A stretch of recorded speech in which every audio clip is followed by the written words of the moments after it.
This whole animation starts from 4 simple shapes. A hidden pattern stretches. The shapes follow it. Then one row turns into 7. Make 4 simple shapes, 2 circles, 2 rounded rectangles. Keep them different. The duplicator will cycle through them.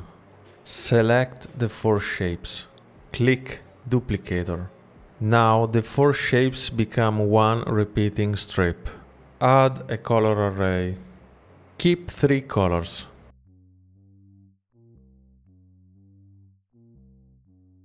The repeated shapes now separate by color.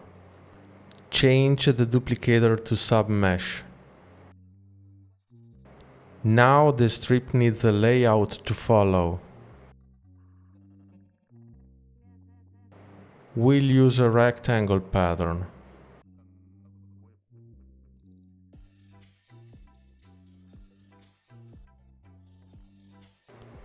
The rectangle patterns create the guide bars. Make the pattern wide. Increase the count. The strip lines up across the bars. Add noise behavior to dynamic bar size of the rectangle pattern. Now open the noise values.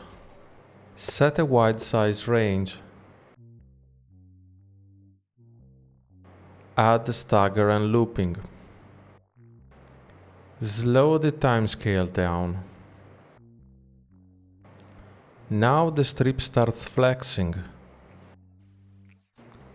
Hide the rectangle pattern. The guide disappears, the motion stays. Add a second duplicator. Set distribution to linear.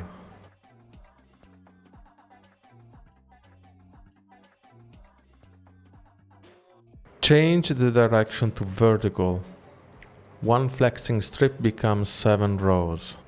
That's the final stretch and flex effect. 4 shapes become a strip. A hidden pattern stretches. The shapes follow it, then the rows stack into the final loop. Thank you for watching. Don't forget to like, comment, subscribe.